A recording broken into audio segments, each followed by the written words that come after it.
A black man is stopped at the airport and accused of faking a first-class ticket.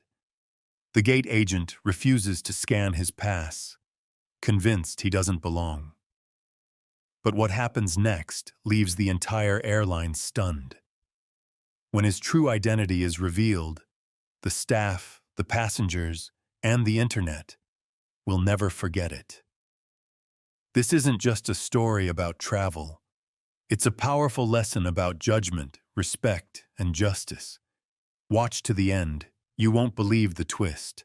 The air at London Heathrow Airport buzzed with the chaotic hum of travelers, rolling suitcases clattering over tiles, announcements crackling through speakers, and the faint scent of coffee mingling with jet fuel. Amid the swarm of hurried bodies stood Marcus Tate, a black man in his late 30s, exuding a quiet confidence that seemed to carve a bubble of stillness around him. His tailored leather jacket hugged his broad shoulders, layered over a charcoal sweater and dark jeans. Sharp, understated, but impossible to ignore. His eyes, deep and steady, scanned the crowd as he approached the security gate, a worn leather duffel slung over one shoulder. The line moved sluggishly, a mix of bleary-eyed tourists and harried business types clutching boarding passes. Marcus stepped forward, handing his passport to the agent, a wiry man with a pinched face and a badge that read P. Harris. The agent's eyes flicked from the photo to Marcus, then back again, lingering a beat too long. Marcus didn't flinch. He'd felt that look before, hundreds of times, maybe thousands, across cities, borders, and years. It wasn't curiosity. It was judgment. "Purpose of your visit?" Harris asked, his tone clipped, almost mechanical. "Business," Marcus replied, voice smooth as polished stone. "Consulting gig in Berlin." Harris raised an eyebrow, flipping through the passport with deliberate slowness. "Berlin, huh? Step aside for a moment, sir. Random check." Marcus's jaw tightened, but his expression stayed calm, unreadable. He moved to the side as instructed, aware of the eyes now turning toward him. Some subtle, some blatant. A woman in a beige coat whispered to her husband. A teenage boy with earbuds glanced up from his phone, then quickly away. The tension was a low hum, electric and familiar, threading through the sterile fluorescence of the terminal. Harris waved over a second agent, a stocky woman with a buzz cut and a no-nonsense stare. She approached Marcus, her boots thudding against the floor. "Bag on the table," she said, gesturing to his duffel. "And empty your pockets." Marcus complied, setting the bag down and pulling out his phone, wallet, and a set of keys. The woman unzipped the duffel, rifling through it with gloved hands, shirts, a laptop, a notebook, while Harris stood back, arms crossed, watching Marcus like a hawk. The crowd slowed, a ripple of curiosity spreading. A man in a suit muttered something about delays under his breath, shooting Marcus a sidelong glare. "You travel a lot, Mr. Tate?" Harris asked, his voice edged with something sharp. "Enough," Marcus said evenly. "Part of the job." "Consulting," Harris repeated, as if tasting the word and finding it sour. "What kind?" "Corporate strategy. Risk assessment." Marcus met his gaze, unflinching. "I help companies avoid messes. Irony's not lost on me right now." The female agent snorted, pulling out a small metal case from the duffel. She popped it open. Business cards, sleek and embossed with Marcus Tate, Senior Consultant, Horizon Group. She exchanged a look with Harris, who didn't seem impressed. "Random check, you said?" Marcus's tone was calm, but there was a steel beneath it. "Third time this month, starting to feel like a pattern." Harris's lips thinned. "Just doing our job, sir. Security's tight these days. Funny how it's always my security that gets the extra attention." Marcus replied, his voice low but cutting. The words hung there, heavy, daring Harris to respond. He didn't. Instead, he nodded to the female agent, who began patting Marcus down, brisk, thorough, impersonal. The crowd's murmurs grew louder, a mix of discomfort and fascination. Marcus stood still, hands at his sides, breathing steady. He'd learned long ago that reacting, anger, defiance, even a raised voice, only made it worse. But inside, the familiar burn simmered. Not rage, not anymore. It was exhaustion, laced with a quiet resolve. He'd been here before. Airports, boardrooms, streets from Harlem to Paris to London. The same script, different actors.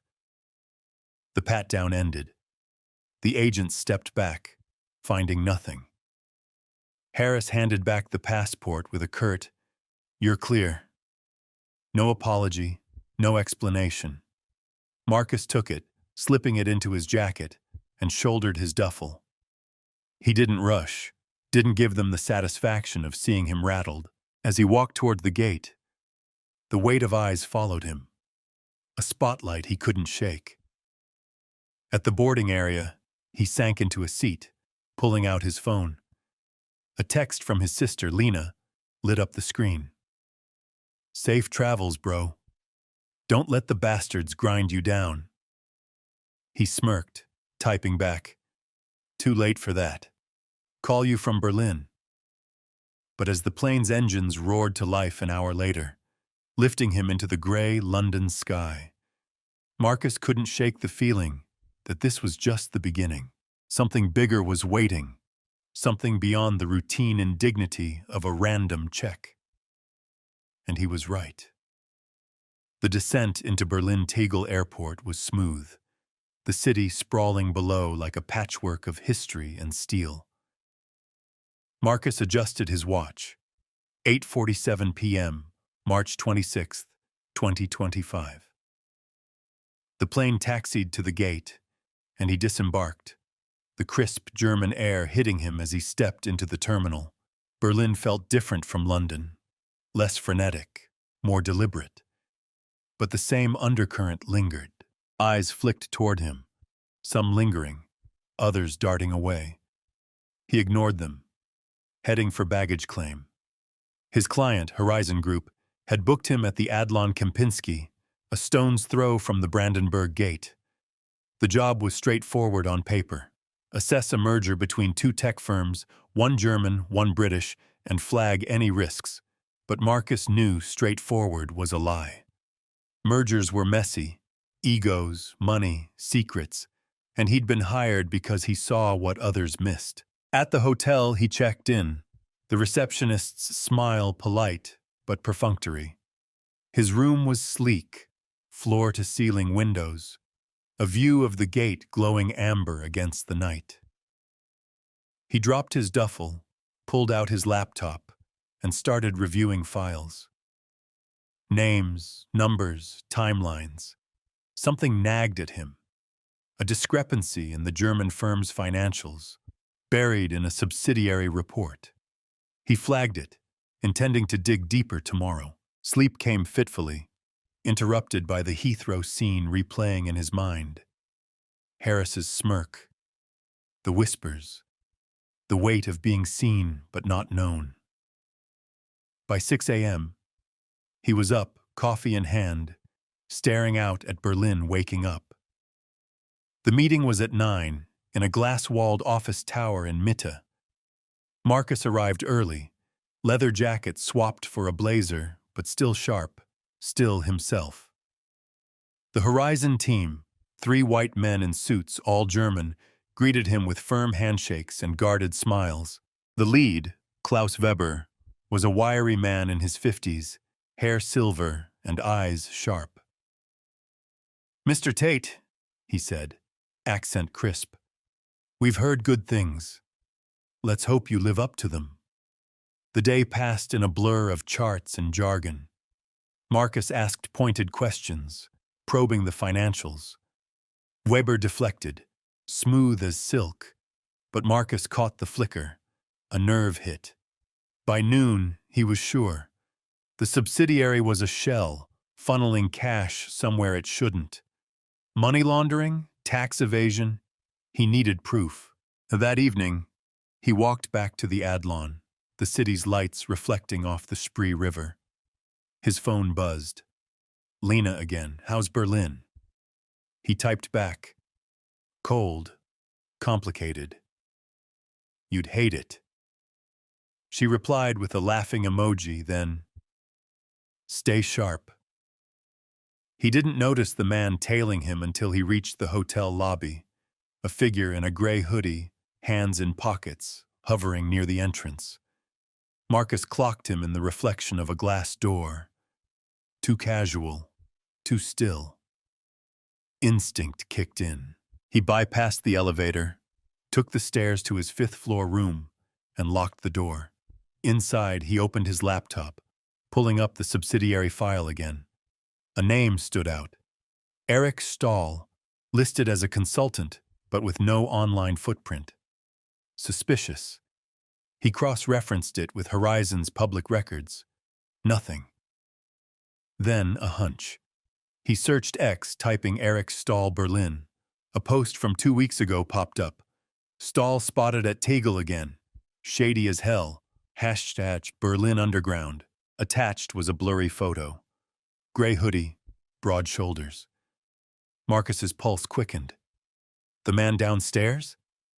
A knock at the door jolted him. He closed the laptop, grabbed a pen, closest thing to a weapon, and opened it a crack.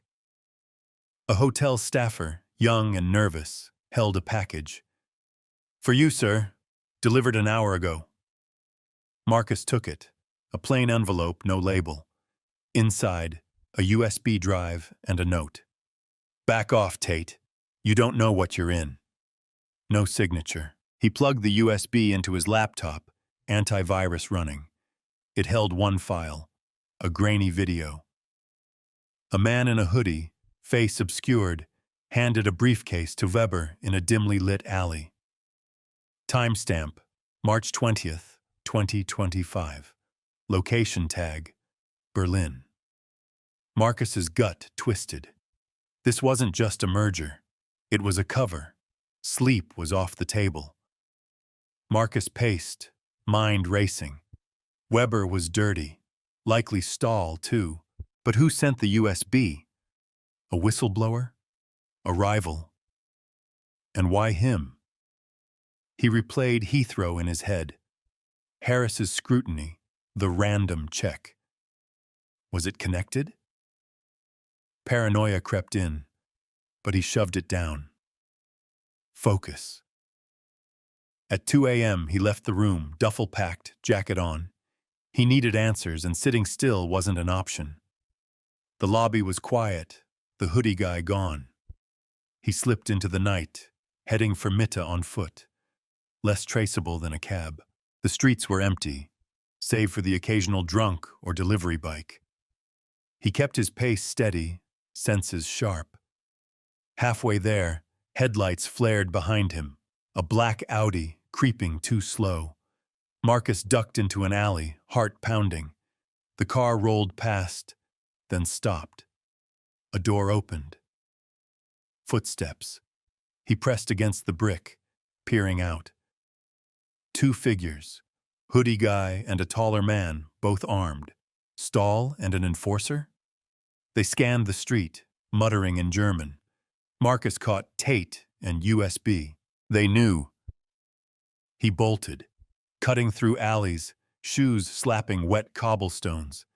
The men gave chase, shouts echoing. Marcus's lungs burned, but he knew Berlin's layout. Years of travel had etched it into him. He darted toward Alexanderplatz, the TV tower looming ahead. Crowds there, even at night. Safety. He hit the square, blending into a knot of late-night revelers. The pursuers slowed, scanning, then split up. Marcus slipped into a U-Bahn station, boarding a train to Kreuzberg. He sat, catching his breath, the USB a hot weight in his pocket.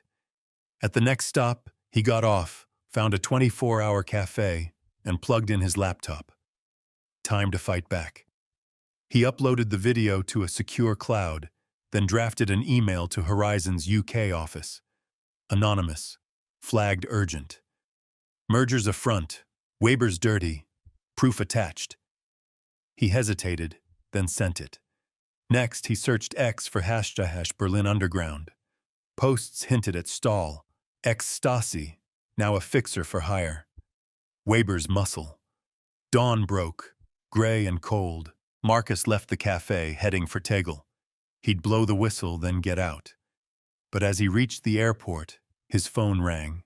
Unknown number. He answered.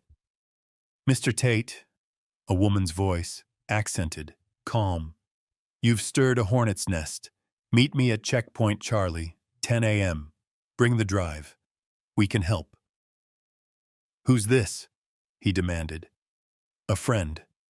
Call me Anna." Click. Checkpoint Charlie was a tourist trap by day, but at 10 a.m. it was quiet, the air sharp with spring chill. Marcus stood near the replica guardhouse, scanning. A woman approached, mid-40s, blonde, trench coat. "Anna?" She nodded. "You're bold, Tate. Stupid, but bold." "Who are you?" he asked, hand on the USB. "Investigative journalist. Tate. Been after Stahl for years. Your video's gold. Ties him to Weber. Maybe bigger fish." "Why me?" he pressed. "You're clean. Outsider. They underestimated you." She smirked. Racism's blind spot. He handed her the drive. "What now?" "We publish. Blow it open. You disappear. Safely." Marcus nodded, relief mixing with unease. Hours later, he boarded a flight to New York, the story breaking online as the plane climbed. Berlin tech scandal, corruption exposed. No mention of him. Good. Back in Harlem, he sat with Lena on her stoop, beer in hand. "You're a ghost now," she teased. "For now," he said, staring at the skyline. The wind felt hollow. Weber was down, Stahl maybe next. But the system? Untouched. Still, he'd carved a crack in it. Small, but real. The phone buzzed. "Anna." "Stahl's talking. More to come. Stay ready." Marcus smiled faintly. The fight wasn't over. It never was. Marcus Tate leaned back, the city humming around him. He'd won a battle, exposed a lie, but the war, the quiet, endless one, rolled on. Tomorrow he'd take another job, face another gate, another stare, and he'd keep going. Because that's who he was.